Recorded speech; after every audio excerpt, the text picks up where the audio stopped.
میرے دوستو، اپنے ماں باپ کے نافرمان پر ایک بات کر دوں۔ عربی کتاب کی ایک حکایت ہے کہ ایک خاتون کی شادی ہوئی، پہلی رات خاتون خاوند کے پاس کمرے میں پہنچی، سہاگ رات میں خاوند ایک تھال لے کر آیا جو صحبت اور سرید اور کھانے کا تھا، اپنی نئی نویلی دلہن کے سامنے رکھا اور کہا آئے کھائیں۔ تو اس کی بیوی کہنے لگی خاوند کو کہ جو میری ساس آپ کی امی ہیں وہ بھوکی تھیں، میں نے ان کا چہرہ دیکھ لیا تھا، اسے کھانے کی طلب تھی لیکن مہمانوں میں ٹھہری تھی تو کھا نہ سکی، امی کو بلا لو وہ بھی کھانا کھا لے۔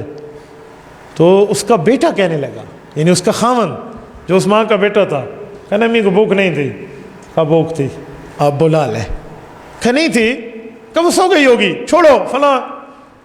یہ اصرار کرتی رہی، وہ انکار کرتا رہا۔ اس نے کہا بھوکی تھی، بڑے دنوں سے ہمارے گھر آپ کا رشتہ لے کر آتی ہے، میں اس عورت کے درد دل کو جانتی ہوں، اسے بلا لو، 2 لقمے کھا لے گی۔ میں نے کہا چھوڑو یار، ماں کو کیا ہے، یہ بوڑھے ایسے ہی ہو جاتے ہیں۔ یہ جملہ سننا تھا تو بیوی نے کہا میں اپنے تم کو قدرت نہیں دوں گی، مجھے طلاق چاہیے، مجھے طلاق چاہیے۔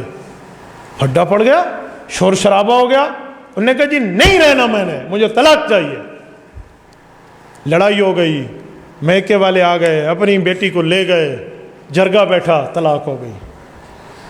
اس خاتون کی ایک جگہ شادی ہوئی، اللہ نے اس کو اولاد سے نوازا، بچوں اور بچیوں سے نوازا، ماں باپ کے فرما بردار اولاد سے نوازا۔ ایک وقت آیا وہ ماں کو حج پہ لے گئے، یہ میدان عرفات میں جا کر بیٹھی ہیں، اور بیٹے ماں کو گویا نیچے پاؤں نہیں رکھنے دیتے، اس کی عزت کرتے ہیں، احترام کرتے ہیں اور اس کا خیال بجا لاتے ہیں، احترام بجا لاتے ہیں۔ کھانے کا وقت ہوا تو یہ کھانا اکیلے نہیں کھاتی تھی، بچوں کو پتہ تھا کوئی غریب عورت اسے بلاتے، اس کے ساتھ بٹھاتے، کوئی غریب جا رہا ہوتا تو اس کے بچے اس کا منہ دھلواتے، اسے کھانا کھلاتے۔ اسی اسنا میں ایک شخص کو دیکھا پراگندہ بالوں سے، وہ ایک جگہ لڑکھڑاتا ہوا اور فضول قسم کے حرکات کرتا ہوا آ رہا ہے۔ بچوں نے اسے پکڑا اور اسے کھانا وغیرہ کھلایا، اس کا منہ دھلوایا اور بٹھایا۔ اچانک ہوا آئی اور اس عورت کے خیمے سے جو چادر تھی نا، جو آگے پردے کی لٹکی ہوئی تھی، وہ ہٹی، اور اس نے دیکھا کہ میرے بچے جس شخص کو کھانا کھلا رہے ہیں، جو فقیر اور ملنگ ٹائپ کا آدمی بیٹھا ہے، یہ تو وہی ہے جس سے میرا نکاح ہوا تھا اور طلاق ہوئی تھی۔ تو حیران ہو گئی، بچوں کو کیسے بلاؤ، کھانا وغیرہ کھا لیا، بلایا، پردے میں اس نے کہا کہ میں آپ کی وہی سابقہ بیوی ہوں جس نے آپ سے طلاق لی تھی، کیا ہوا، آپ کے اوپر کیا گزری؟ اس نے کہا آپ پہ کیا گزری، کہ یہ میری اولادیں ہیں، آپ نے دیکھا کتنے قدردان ہیں ماں باپ کے، کیسے معاملات چلا رہے ہیں، یہ سارے میرے بچے ہیں جو آپ کی خدمت کر رہے ہیں۔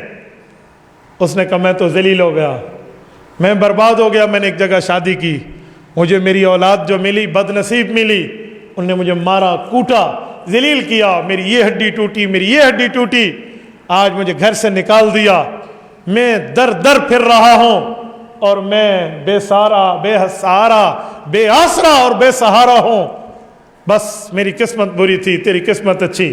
اس خاتون نے کہا ایسی بات نہیں ہے، ماں باپ کو ستانے والا وہ گناہگار ہے جس کی سزا آخرت تو آخرت دنیا میں بھی ملتی ہے۔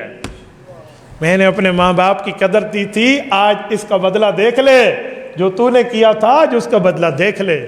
تو میرے بھائیوں، جو وہ تجربے سے بتا رہے ہوتے ہیں اور اولاد ان کو بوڑھا بوڑھا کہہ کر، اولاد ان کے بڑھاپے کا مذاق اڑا کر ہٹ جاتی ہے، یہ یاد رکھنا وہ اپنا تجربہ دے رہا ہوتا ہے جو سونے سے زیادہ ہمارے لیے قیمتی ہے۔